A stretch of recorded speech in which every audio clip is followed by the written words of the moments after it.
I got 10 years to fill a stadium, but only 2 minutes to fill your cranium.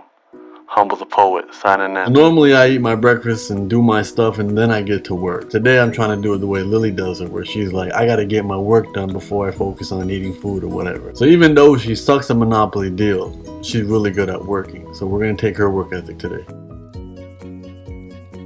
Not a lot gives me anxiety, but the stuff that does, really does. Some of it's the real life shit that gives us all anxiety. Am I making the right decisions in life? Can I trust the people I'm around? Will I survive the next 12 months? Is there enough Nutella on this bread? And other things that give me anxiety may not be so common, and they might just be quirks that are unique to me. Whenever I sit down for a movie, I gotta get up and use the bathroom, just in case. Whenever I sit down in a plane, before it takes off, I gotta get up and use the bathroom, just in case. Pretty much anything I know that's going to require me to sit down for a long period of time gives me a little bit of anxiety about having to use the bathroom. So that means I get up to use the bathroom, just in case. Just in case what, you ask? Well, what if I gotta use the bathroom in the middle of the movie?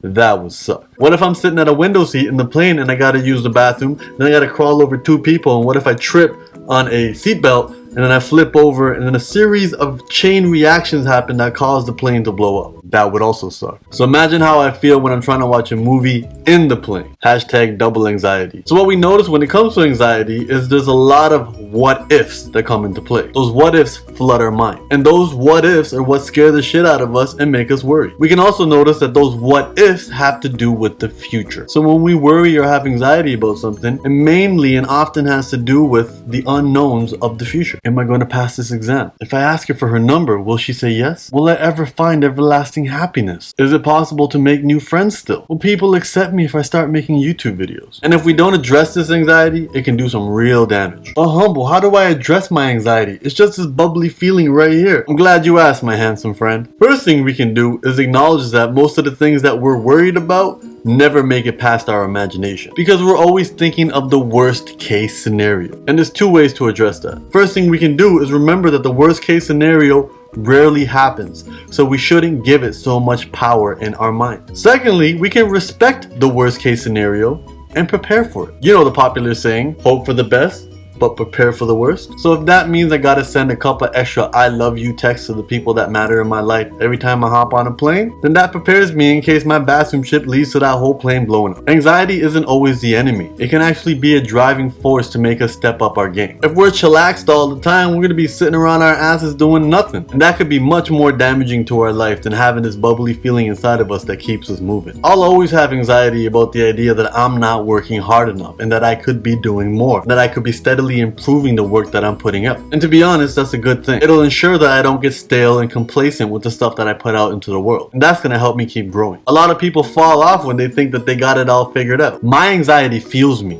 and it can fuel you too. But the first step is to pay attention to it, figure out where it's coming from, and address it accordingly. And as always, it's easier said than done, but it's worth the effort. One last thing, be careful with diagnosing yourself with some kind of anxiety. There's a lot of pharmaceutical companies that love the idea of anxiety and they use it to sell their products to you. So where you just might be shy, they want you to call it social anxiety so you will buy their medicine. Anxiety is a normal human phenomenon, and there's nothing wrong with you for having it. Just focus on having a healthier relationship with it and address it as it comes. Don't dilly-dally with your anxiety. That can make things worse. As Max Lucado says, become a worry slapper. Treat frets like mosquitoes. Do you procrastinate when a blood-sucking bug lights on your skin? I'll take care of it in a moment. Of course you don't. You give that critter the slap it deserves. Be equally decisive with anxiety. Thank you so much for watching. As always, please comment, rate, and subscribe. If you like the way I think and the things I say, check out my babies, my books, Unlearn 101 and Unlearn Beneath the Surface. They're both available at my site, humblethepoet.com,